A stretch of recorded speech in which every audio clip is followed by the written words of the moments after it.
শত কষ্টকে উপেক্ষা করে যে বাবা সন্তানদের মানুষ করে সেই বাবাকেই কিভাবে ছেলে খুন করতে পারে তা নিয়ে সত্যি হতবাক শীতলকুচির অনেকেই।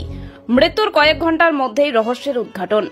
এবার শীতলকুচির খুনের ঘটনায় রহস্যের উদ্ঘাটন হলো, গ্রেপ্তার হলেন ছেলে এবং তার বন্ধু। এই খবর জানাজানি হতেই এলাকায় গুঞ্জনের সৃষ্টি হয়েছে।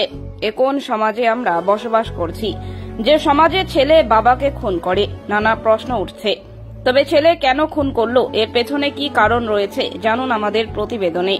ঘটনাটি কোচবিহারের শীতলকুচির ডাকঘোড়া বাজার সংলগ্ন এলাকার। শনিবার পাড়া প্রতিবেশীরা সকলেই বিভিন্ন কাজে ব্যস্ত। তখন ঘড়ির কাঁটা সবেমাত্র সকাল 9টা পেরিয়েছে। এলাকায় গুঞ্জন ট্রাক্টর ব্যবসায়ী অরুণ সিংহ খুন হয়েছে।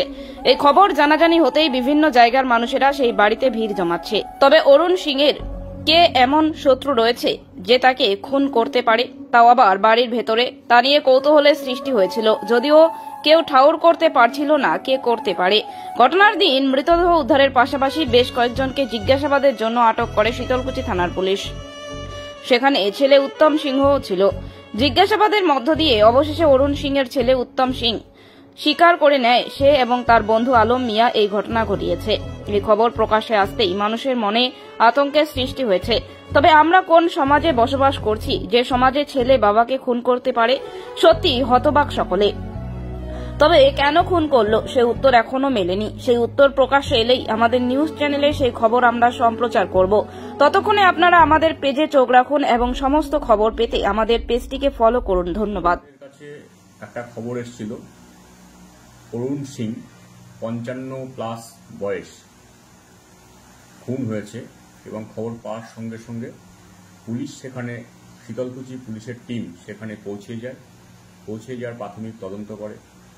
তদন্ত করার পরে আমরা কয়েকজনকে ডিটেন করি। তার মধ্যে তার ছেলে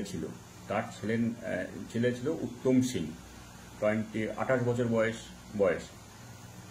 তাকে তারপরে আমরা প্রাথমিকভাবে জিজ্ঞাসাবাদ করি, ইন্টারোগেশন করা হয়। ইন্টারোগেশন করে জানতে পারি তার ছেলে এবং তার বন্ধু আলম মিয়া এই দুজন এই ধরনের ক্রাইমটা করেছে। তারা এখন পুলিশ রিমান্ডের জন্য কোর্টে ফরওয়ার্ড করা হয়েছে। 12 দিনের জন্য আমরা রিমান্ড চেয়েছি কোর্ট। এখন দেখা যাক কদিন অ্যালাউ করে। স্যার কিভাবে এখন আমরা রিমান্ড পিরিয়ডে 2 অভিযুক্তকে জিজ্ঞাসাবাদ করব। জিজ্ঞাসাবাদের মাধ্যমে জানতে পারবো ওদের মোটিভ কি ছিল, কিভাবে ওরা খুনটা করেছে। স্বীকার করে তদন্তে কনফেস করেছে। বাকিটা রিমান্ড পিরিয়ডে আমরা আরো জিজ্ঞাসাবাদের মাধ্যমে জানতে পারবো কিভাবে খুন করেছে এবং এর সঙ্গে আরো কে কে যুক্ত থাকতে পারে সেগুলো জানা যাবে।